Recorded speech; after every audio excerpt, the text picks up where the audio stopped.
Enter the twilight of the world's longest reign. The 96-year-old Queen of England missing what's arguably the highlight of any British monarch's calendar, the reading of the government's parliamentary programme, instead delivered by her son, the Crown Prince. The importance is mostly symbolic, after all. The Queen's speech is written by the Prime Minister. However, the optics of the exercise beget the question: what United Kingdom will Charles inherit? Will it be smaller? On Northern Ireland, Boris Johnson's team hinting that despite last week's historic defeat by hardline unionists in regional assembly elections, the PM is set to double down and prefers an all-out fight with Brussels on the post-Brexit trade deal he signed, rather than admit that leaving the EU could in fact accelerate Irish reunification. Will it be costlier? Brexit adjustments compounding global inflation woes. Still, will this Prime Minister be sticking around for the next chapter as the opposition tries to fend off a brewing Beergate inquiry before it blends into the Tories' own Partygate scandal? We'll ask about the staying power of a Boris Johnson that always seems to survive to fight another day. Today in the France 24 debate, we're looking at the Prince's speech. And joining us is Jeremy Stubbs, deputy editor of the magazine Causeur, president of British Conservatives in Paris. Thanks for being with us. Good to be here. From Lancaster, economist Hilary Ingham is senior lecturer at Lancaster University. Welcome to the show. Thank you very much. From Dublin, Patricia McBride, columnist at the Irish News. Good to see you. Hello, good evening. And France 24's Philip Turl from our International Affairs Desk. How are things? Hi. The France 24 debate where you can join the conversation, and you have on Facebook and Twitter, hashtag F24debate. Yet first absence in 59 years for the Queen, with the main throne empty in the House of Lords. James Vizina has that story. Prince Charles arrives at Westminster to open Parliament for the first time. My lords, pray be seated. As the Queen misses out, having only skipped the address to the House of Lords during pregnancy in her 70 years on the throne. Her Majesty's government's priority is to grow and strengthen the economy and help ease the cost of living for families. From his opening words, the Prince of Wales refers to Her Majesty's government instead of the customary my government. The Queen, who's now 96, has rarely been seen in public since her hospital visit back in October, having since caught COVID and struggled with mobility issues. Her son, Charles, the heir to the throne, read out Prime Minister Boris Johnson's plans for the year to come. Her Majesty's government will level up opportunity in all parts of the country and support more people into work. Her Majesty's ministers will continue to support the police to make the streets safer and fund the National Health Service to reduce the COVID backlogs. From tackling regional inequalities to implementing post-Brexit trade deals, the government's aiming to reshift the public focus to the Conservatives' campaign promises after months of reports of COVID rule-breaking inside Downing Street. The UK is now also facing a surge in the cost of living, with the Bank of England warning just last week that inflation could surpass 10% at the end of the year. But for now, Boris Johnson's being pressed by the opposition to paint a better picture of how he'll implement his plans, as the Prime Minister hopes to win back support from the public.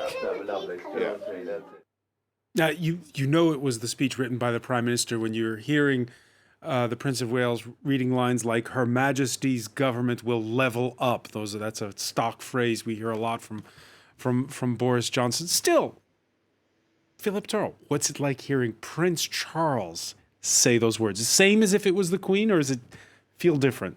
Well, the contents would have been the same had it been read by the Queen, the same contents being Does read it feel by like Prince it's the Charles. same to you?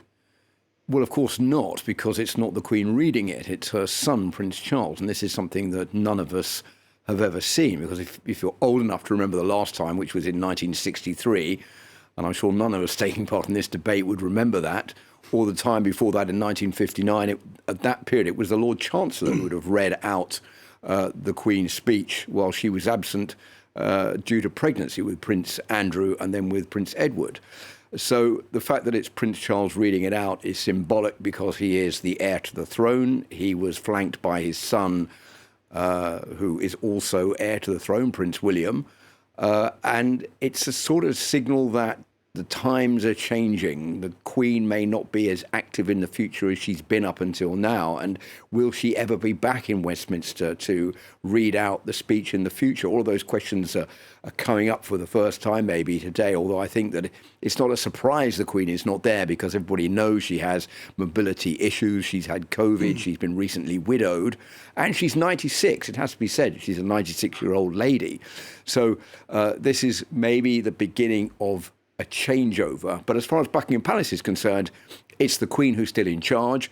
As you heard, Prince Charles was saying, Her Majesty's government and not my government. So it's still the Queen who is pulling the strings here and not Prince Charles. Prince Charles is just sitting in for her. Around Hillary Ingham, around the water cooler at the economics department of Lancaster University, is it just a symbol? Does it matter who the monarch is? Well, I mean, obviously the Queen is a very, very important figure in the UK, and it is symbolic today that she wasn't there, although I don't think it's a total surprise. She has been cutting back on her engagements. She has got these mobility problems. And if she had gone today, there would have been quite a lot of walking involved, and she would have had to have gone up steps. And it was very noticeable, when Charles read the speech, he was actually saying Her Majesty's government, whereas we're all used to saying, my government. Now, if you look at the position of the Queen in the UK, I mean, overall, she still has a popularity rating over 60%, actually 61%. But it's sort of very different if you look at the age groups. So amongst pensioners, that figure's 80%, whereas those aged 18 to 24, it's actually as low as 31%. So, she's been around a long time, obviously 70 years. She's obviously worked very hard. There's a lot of respect for her and everything that she's done. And to still be carrying out even the engagement she's still managing at age 96, I think is quite impressive. Now, whether things will change when the monarchy moves on to Charles, we will have to see. I mean, I think he's got ideas about sort of modernising it, in particularly like slimming it down to the core members, which I think will appeal to the public. So I don't see any huge shift in the opinion of the monarchy when he does take over. I think the Queen is a symbol. She represents, in this one, in any case, represents continuity. When she first became monarch, it was Winston Churchill who was the one writing the Queen's speeches. Yeah, I mean, it is quite remarkable when you think of all the prime ministers that she's actually worked with. I mean, she has been in her role for 70 years. And there's not many people in any occupation in any country have such a long-standing record. All right. And when you think about it now, you've had when she came into power, it was after the Indian subcontinent gained its independence, but before Africa's colonies. Are we about to see, Jeremy Stubbs, the UK grows smaller? Well, it's going to be a very, very testing time, and it's very interesting that the Queen should be, dare I say it, transitioning to allow Prince Charles to take over at this very, very specific moment when the UK, it could lose Scotland, it could lose Northern Ireland. And we heard about Charles possibly slimming down the crown. It may well be slimmed down for him in other ways. I mean, the battle is not lost, but what counts for the Queen is, as you said, continuity. So she is preparing Charles to take over. And as we know, Charles has in the past expressed very much his own ideas and political ideas, which is not how the Queen sees the role.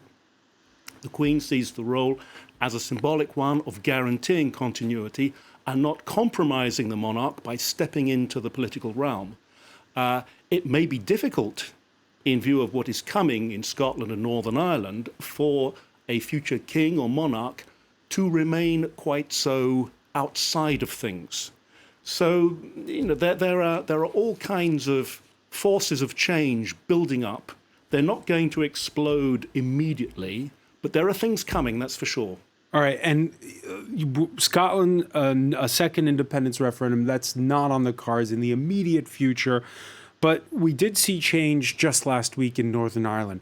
During the Brexit referendum campaign, proponents of leave promised global Britain, but results of last week's Northern Ireland Assembly elections, which for the first time ever put Republican Sinn Féin as top party at Stormont, instead point perhaps down the road to a Little Britain outcome with a United Ireland preferred to exclusion from the EU for those who live in Northern Ireland. In any case, the head of the unionist DUP on Monday insisted to Boris Johnson's Northern Ireland minister his party won't sit for now in that Northern Irish Assembly until that Northern Ireland protocol is torn up.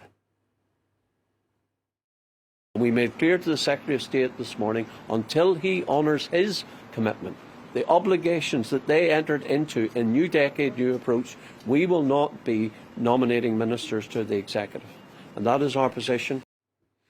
Now, the Prime Minister telling his Irish counterpart, Michael Martin, the protocol is not sustainable in its current form. That's according to the Times of London, which reported that Foreign Secretary Liz Truss has drawn up a draft legislation that would unilaterally remove all the needs for checks on goods being sent from Britain for use in Northern Ireland, legislation that could be triggered as early as next week. However, there was no hint of any bold moves in the speech by Prince Charles. Her Majesty's government will prioritise support for the Belfast Good Friday Agreement and its institutions, including through legislation to address the legacy of the past. Her Majesty's government will ensure the Constitution is defended. Patricia McBride, how do you interpret those words? Well, I think what's interesting is that there's very, very little content in what was in the Queen's speech today in terms of how the Good Friday Agreement will be defended. And you are hearing about this legislation that's going to be brought forward potentially as early as Friday by Liz Truss, which will cut a swathe through so many elements of the Brexit Protocol agreement. And one has to wonder if this is going to be enough for the DUP to say that they have managed to get movement on the protocol, and therefore they're going to nominate ministers to come back into the executive in Stormont. It's a very, very challenging time to see how that will go. But the reality is, you have a number, the majority of the parties that have been elected to Stormont this week support the protocol, opposed Brexit, and unilateral change by the British government on the protocol won't be sustainable in the long term because the EU simply won't let them get away with it. And it could lead to the protocol falling apart as well as the entire Brexit withdrawal agreement. And we could be looking into a hard Brexit once again. And let me bring in Jeremy Stubbs on this. You had, in those assembly elections last week, a greater number of parties than before who favor the Northern Ireland Protocol. And yet, Boris Johnson's government hinting it may double down? Why? This could all be bluster on the part of the government and Liz Truss. I mean, many people, even in the Conservative government, think it would be a very bad thing to scrap the protocol unilaterally. I mean, this could even ignite a trade war with the European Union. And the fact is, Brexit, it's like the proverbial comparison with the tin of sardines. There's always that little bit left in you can't get out. And that is the protocol negotiation, which is, in a sense, a microcosm of the whole Brexit negotiations. And until those negotiations are properly completed, but Brexit they were completed, they were signed. Well, as you know, signing something is one thing, but putting it into practice is another. It would obviously be much better if the government could indeed, as the European Union suggests, find an agreement within the parameters of the protocol itself. That would obviously be the best thing. Patricia McBride. Yeah, but Francois, you have to remember that on the eve of the Assembly election, in Northern Ireland, the British Secretary of State, Brandon Lewis, announced that there would be nothing in the Queen's speech regarding the protocol. That was killed off on the eve of the election, and obviously did harm to the Democratic Unionist Party. But it had to be done, because you could not have the sovereign indicate that the country was going to breach an international treaty. So they were caught between a rock and a hard place. The problems of the protocol, though, they will have to be addressed by negotiation with the EU, and whether that's this week or next month, it's still going to happen in order to ensure that there is an orderly Brexit that the British government wants, in order to be able to make the trade deals that it needs to make with Europe and with the rest of the world. So how they handle it in the next few weeks is going to be critical in terms of their relationships with Europe. But Europe obviously is trying to maintain positive relationships right now in terms of ensuring a cohesive response to the crisis in Ukraine. But that won't always be the case, and it can't always be allowed to override the issues that have been brought to the fore by Brexit and by the breaches of the withdrawal agreement. These breaches have happened simply because the British government wasn't prepared. They haven't done anything. They haven't done anything in order to put in place the necessary infrastructure in order to do the checks that have been agreed under the protocol. That's the issue. It's not that they didn't agree with it. It's that they've suddenly realised they haven't done their homework, and now they're stuck with a situation and a commitment that they can't fulfil. Hilary Ingham, is the Northern Ireland Protocol that imaginary line drawn in the Irish Sea that means you have customs checks to keep the land border open between the two Irelands? Is that a hindrance or an asset for Northern Ireland? Well, I mean, I think the analogy about the sardine tin is actually a very good one, because, I mean, this was always going to be a huge problem, because on the one hand, the true Brexit, if the protocol had not been there, then you would have had a hard border between, Northern Ireland and the south of the country. And then, of course, you're violating the Good Friday Agreement. So you had sort of two things that were basically incompatible. It's not as though there were much better solutions and they didn't implement them. I mean, people couldn't come up with an ideal solution. And so, what you've ended up with is effectively, it's a second best solution. So, you've got Northern Ireland remains in the EU single market for goods. And of course, this necessitates checks. And the UK government didn't get all of the sort of infrastructure and everything up and running properly. So it's been very problematic. But I don't think it's so much a practical issue. I mean, I think there are those in the DUP that feel that they are being treated differently to other members of the union. And so they are not, we're not all on a level playing field. So I think they very much object to it. And I don't see there's much that can be done to it that will satisfy them. And I also agree with Patricia that I don't see, that breaking international law is a very clever way going forward. And the EU has no appetite to renegotiate any Brexit arrangements. Listening, Philip Turrell, to Hilary Ingham and to Jeremy Stubbs, does it remind you, General de Gaulle, when he takes over in 1958, there's the Algerian War of Independence going on, he goes to Algiers and tells those that are for Algeria remaining French, I understand you. And then, of course, he stabbed them in the back by agreeing to Algeria's independence.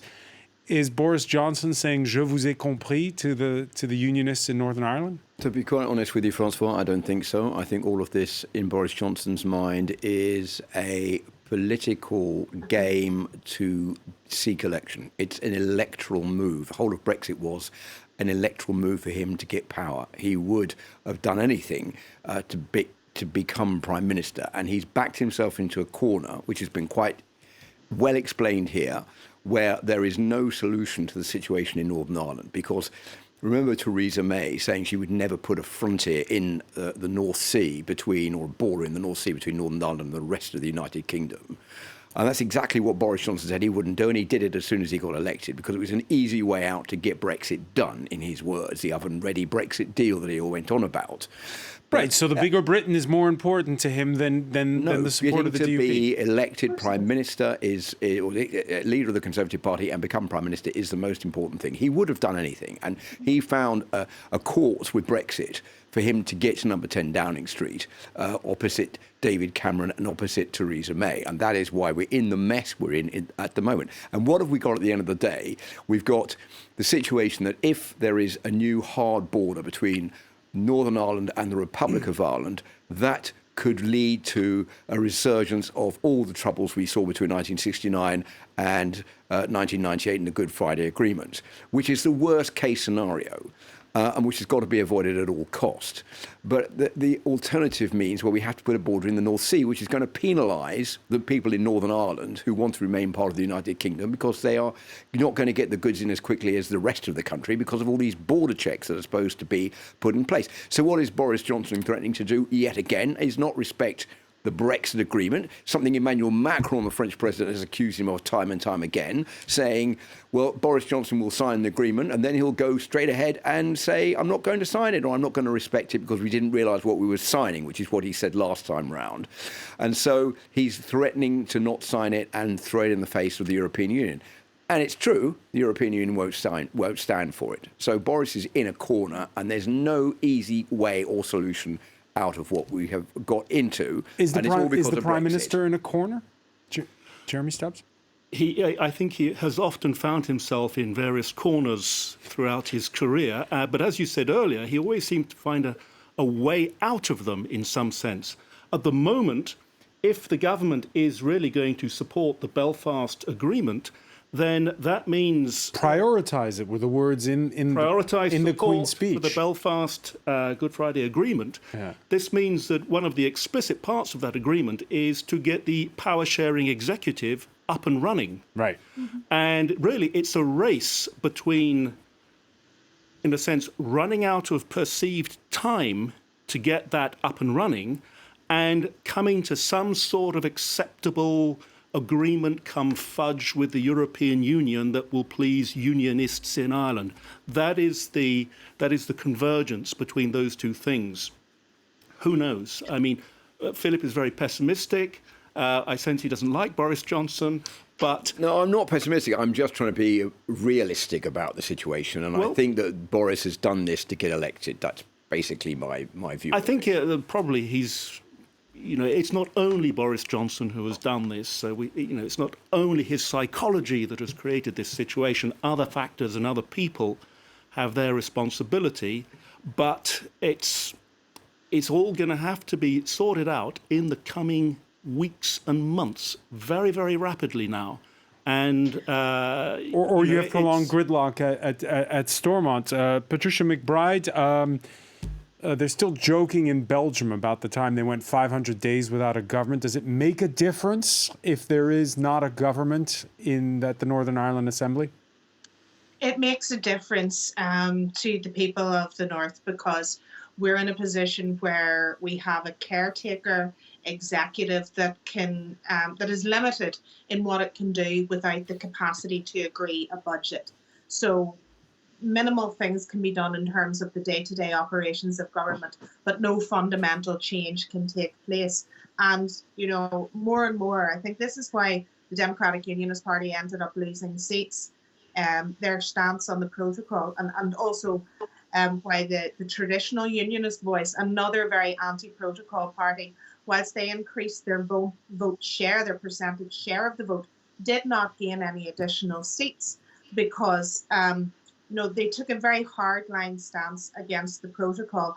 The reality is that, we need some mitigations. As the only part of the United Kingdom that has a land border with Europe, there has to be some sort of checks and balances, some sort of control mechanisms in place. That's what the protocol is all about. But if you look at the attitude of the Conservative government and you listen to their language, more and more we hear them talk about Great Britain or Britain rather than the United Kingdom. There's a sea change in attitude there, that the north of Ireland is something that's just an inconvenience, and the protocol is an inconvenience to getting Brexit done. Brexit was never about the United Kingdom. Brexit was always about England.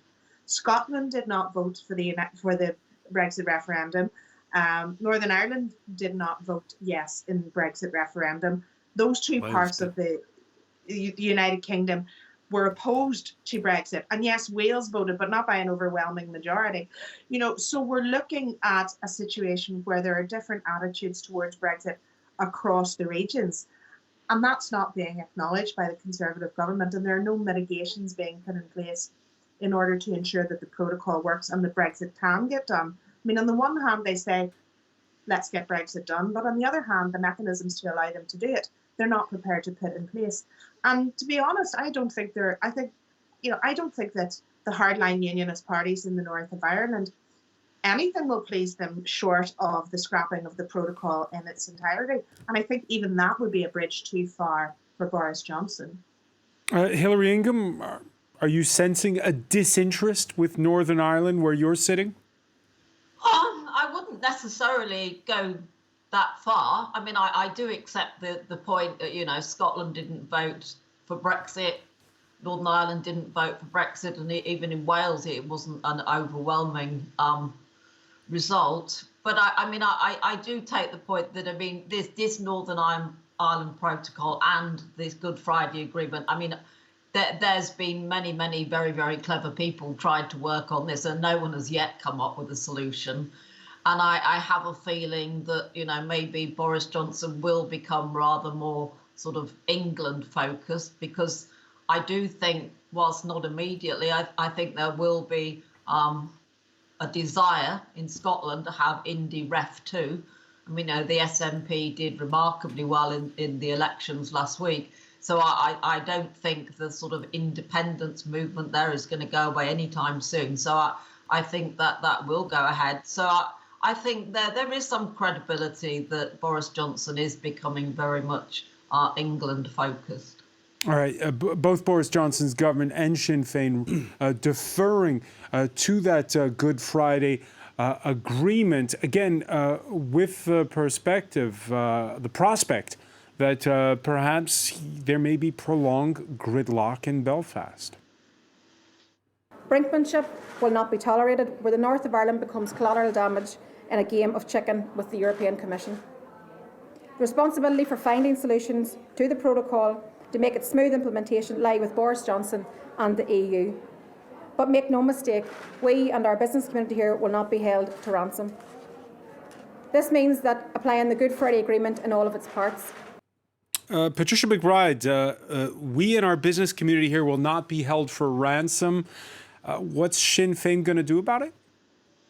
Well, I think that there are a number of avenues open to Sinn Féin, and the most obvious is to try and seek agreement with the other parties regarding coalition that would leave the DUP out in the cold, essentially. The numbers game could stack up so that if certain parties were to redesignate their affiliation, as is set out in the Good Friday Agreement, this would allow for an executive to be formed that would exclude the Democratic Unionist Party and basically render those objections to the protocol ineffective. Nobody is arguing. Is that, sorry, just a stupid question. Is that allowed under the Good Friday Agreement? Wasn't there supposed? It has happened in the past where parties have. It's under the Northern Ireland Act that puts in place the mechanisms of the Assembly and the institutions. It has happened in the past where parties have redesignated from other, which would be the middle ground parties. They have redesignated to unionist in order to prevent a previous collapse of Stormont, and that could happen in the past. We've heard the leader of the Alliance Party, Naomi Long, say that she won't do that in the future. But faced with a long-term suspension of the institutions and the prospect of another election 6 months down the line, if there isn't any resolution, people may begin to take a more pragmatic approach that looks at how we can stop the logjam. There's also a huge responsibility on the European Union to say, look, you're going to have to implement the protocol. You're going to have to put in place the checks that you promised. Yes, we will work with you on ironing out the problems, because no one is denying that there are some problems. But we heard the German Chancellor say exactly those words today. Yeah. Are you expecting the EU to go soft on Boris Johnson? I'm not expecting the EU to go soft on Boris Johnson. I think they're going to say, look, you need to implement the protocol, but we acknowledge that the practical outworking of it in some aspects needs to be tweaked. We need to look at issues around things like veterinary checks, or things around the supply of medicines coming into the north of Ireland from Great Britain. All of those things, we can look at, solutions in those contexts. But it's not simply about saying, well, we're not going to check anything. That's not a sustainable position. That's a position that only leads to, that only leads to fraud, that only leads to ensuring that there's no integrity in the European single market, if goods can be brought in through the back door of the Republic of Ireland. And it's going to put the Irish government in a very, very difficult position as well, because they're not going to be the ones that, they're not going to want to be the ones that have to put physical checks in place. That's going to have to be done in Britain before anything comes to the island of Ireland. Now, there's a psychological objection within the unionist community to that, because they see themselves as being treated somehow differently to the rest of, to people living in Britain. But they haven't offered any solution other than scrapping the protocol, and they're going to have to come up with, with focused solutions if the protocol isn't going to go away, which there doesn't seem to be any other game in town right now. Hilary Ingham, the focus, again, in the rest of Britain isn't so much on Northern Ireland, but more on the war in Ukraine. And what we're seeing is that the European Union is learning how to pool its resources on energy, is working closely with Britain on defense matters. Would you say that since the start of the war, Britain has drawn closer to the EU? I think that is arguably the case. And I mean, the other thing is Boris Johnson, people are approving of the way he's handled the Ukraine crisis. He's addressed their parliament. And I mean, obviously, what is occurring in Ukraine, I mean, it is so horrendous. And, what you see on the news every day, it just seems almost unbelievable. And I think in the face of something so catastrophic like that, it shows that, we are still part of Europe. I mean, all right, we've come out of the actual European Union, but we do still feel very sort of close to our European neighbours. And I really think, we have to work together. I mean, in some ways, it's too big a crisis for us to sort of distance ourselves from our previous EU partners. Jeremy Stubbs, how did you feel when you heard Emmanuel Macron on Europe Day, Monday, float the idea of a European political community to which Britain would be welcome? Yes, a very clever idea on his part, although the title he came up with would not go down at all well in the UK. It would be considered to be, you can imagine Nigel Farage calling this the EU via the back door, as it were, but something that were the community for cooperation on defence and energy and something else, maybe even coal and steel, that might appeal in many ways, because people have understood very clearly how much we are part of an international coalition of democracies, and we've got to play our part.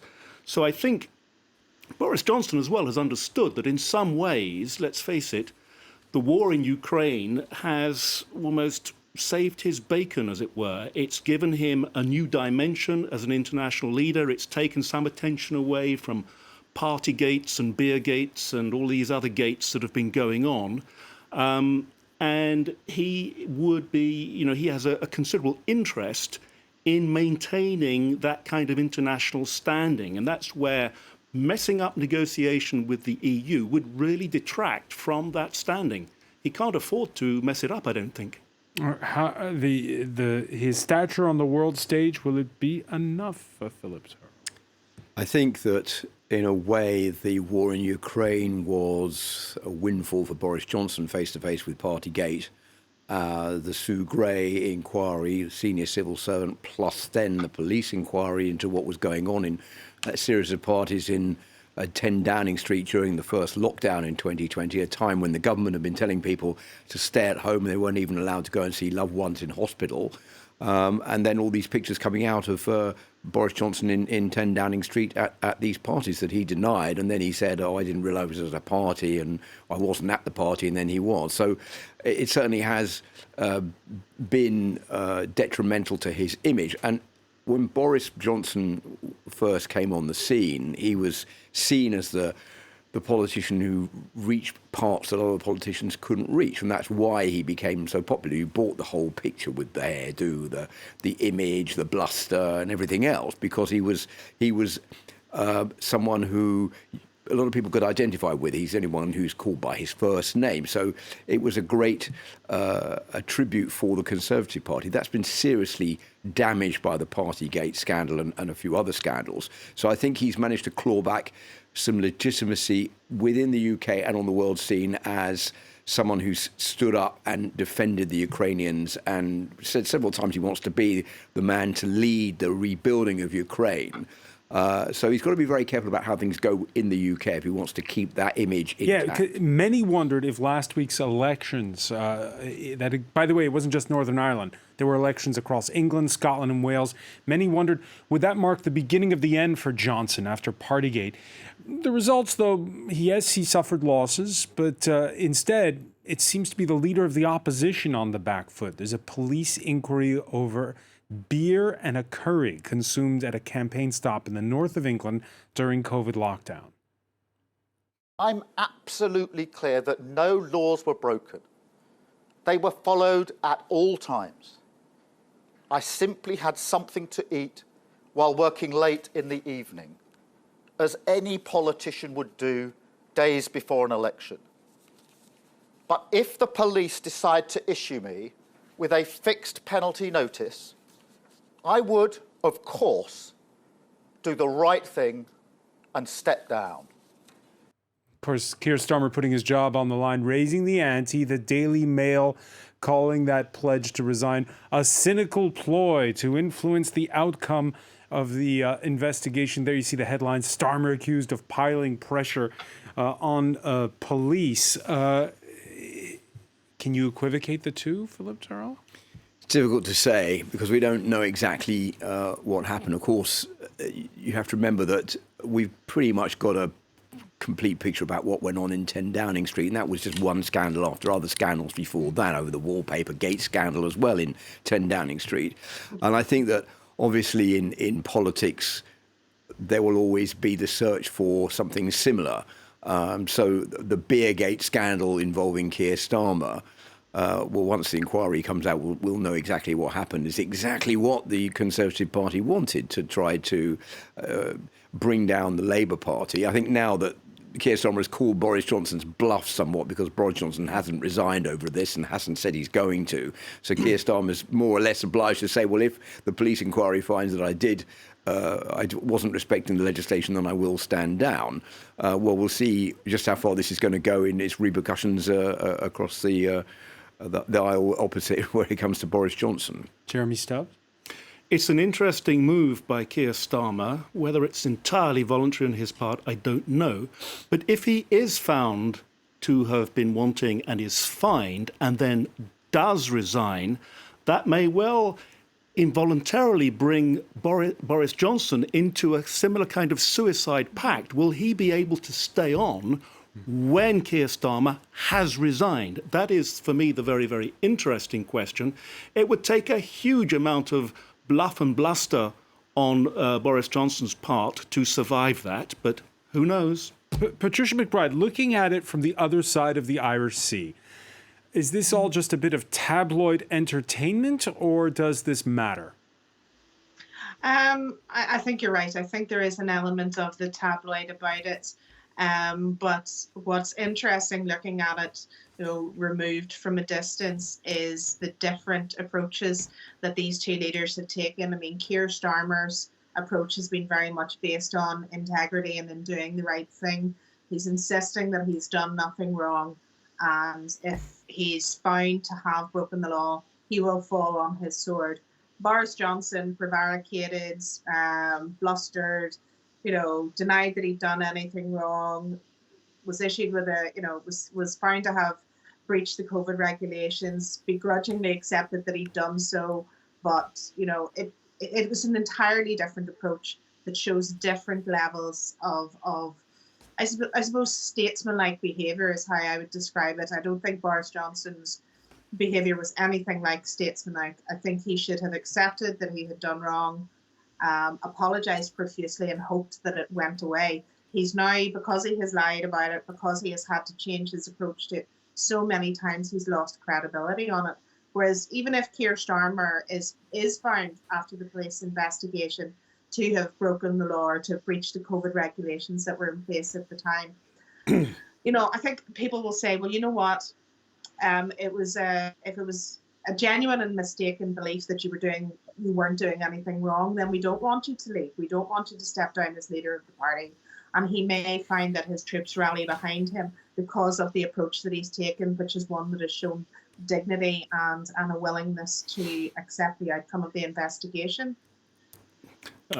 I think he had to do that. After accusing Boris Johnson, he would himself have been guilty of the greatest hypocrisy if he hadn't made a gesture of that kind. I think that's the position he's in.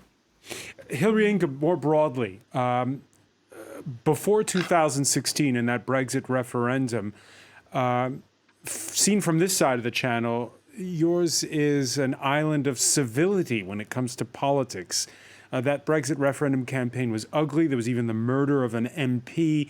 It became very toxic. Is the Britain that Prince Charles will one day inherit be more civil or more polarized? I think it probably is going to be more polarized because there's a sort of increasing feeling that, you've got the sort of Brexit people concentrated in sort of London, people earning a lot of money, and then you've got the Remainers in London earning a lot of money, and then you've got those in the north that heavily voted to leave the European Union. They don't have the same standard of living. There is this levelling up agenda. I think it depends to what degree that is going to be successful. It's a very difficult thing to achieve. I mean, I have no doubt Michael Gove is a competent politician, but I mean, it hasn't been achieved for decades and decades and decades. So quite how they think they're going to bring it off now, I don't know. I mean, there has been some figures about, the number of councils that have applied for money. There hasn't actually been that much advanced. So I don't think there's been that much progress. Whether there will be enough to save Johnson at the next election, I think is uncertain. I think he's still in a rather sticky position. I mean, his personality does get him out of an awful lot of things. But obviously, Keir Starmer's taken the sort of moral high ground with the, statement that he is prepared to resign. And also the Sue Gray report is still hanging over Boris. We don't really know what that's going to say, but everything that is coming out leaked suggests it's going to be quite damning. We'll leave it there for now. Much more to talk about. Hilary Ingham, I want to thank you so much for joining us from Lancaster. Patricia McBride in Dublin. Jeremy Stubbs, Philip Turrell, thank you for being with us here in the France 24 debate.